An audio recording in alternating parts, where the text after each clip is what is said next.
As per Companies Act 2013,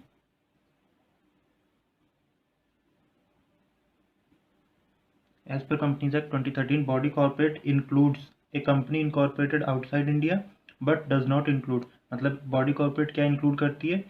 company incorporated outside India but does not include cooperative society and body corporate, मतलब body corporate जो कि company नहीं है as CG में prescribe.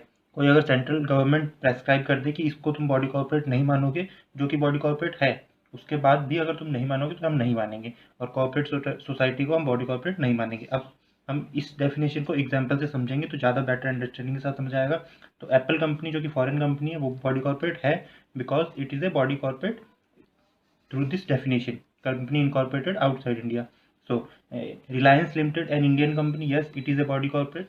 अब वो इस डेफिनेशन में सिर्फ इस चीज़ से समझ आ रहा है कि इंक्लूजन में इन्होंने ये कहा है कि ये कंपनी इनकॉर्पोरेटेड आउटसाइड इंडिया है, तो एक्सक्लूजन में कहीं इन कंपनी इनकॉर्पोरेटेड इन इंडिया बताया नहीं है, तो वो भी बॉडी कॉर्पोरेट है।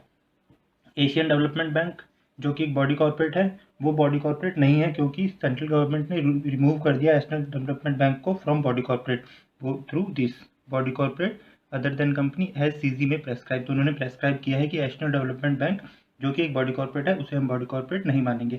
और Karnataka milk federation, no it is cooperative society, तो जो कोऑपरेटिव सोसाइटीज़ है वो भी बॉडी कॉर्पोरेट नहीं है। तो इन चारों से हम बॉडी कॉर्पोरेट समझ सकते हैं कि कौन कौन सी कंपनियां या फिर सोसाइटी या जो बॉडी कॉर्पोरेट है उनको हम बॉडी कॉर्पोरेट मानते हैं। ठीक है, तो जो फॉरेन कंपनीज है वो बॉडी कॉर्पोरेट है, इंडियन कंपनी वो बॉडी कॉर्पोरेट है, जो बॉडी कॉर्पोरेट है पर लेकिन सीजी ने रिमूव कर दिया तो वो बॉडी कॉर्पोरेट हम नहीं मानेंगे।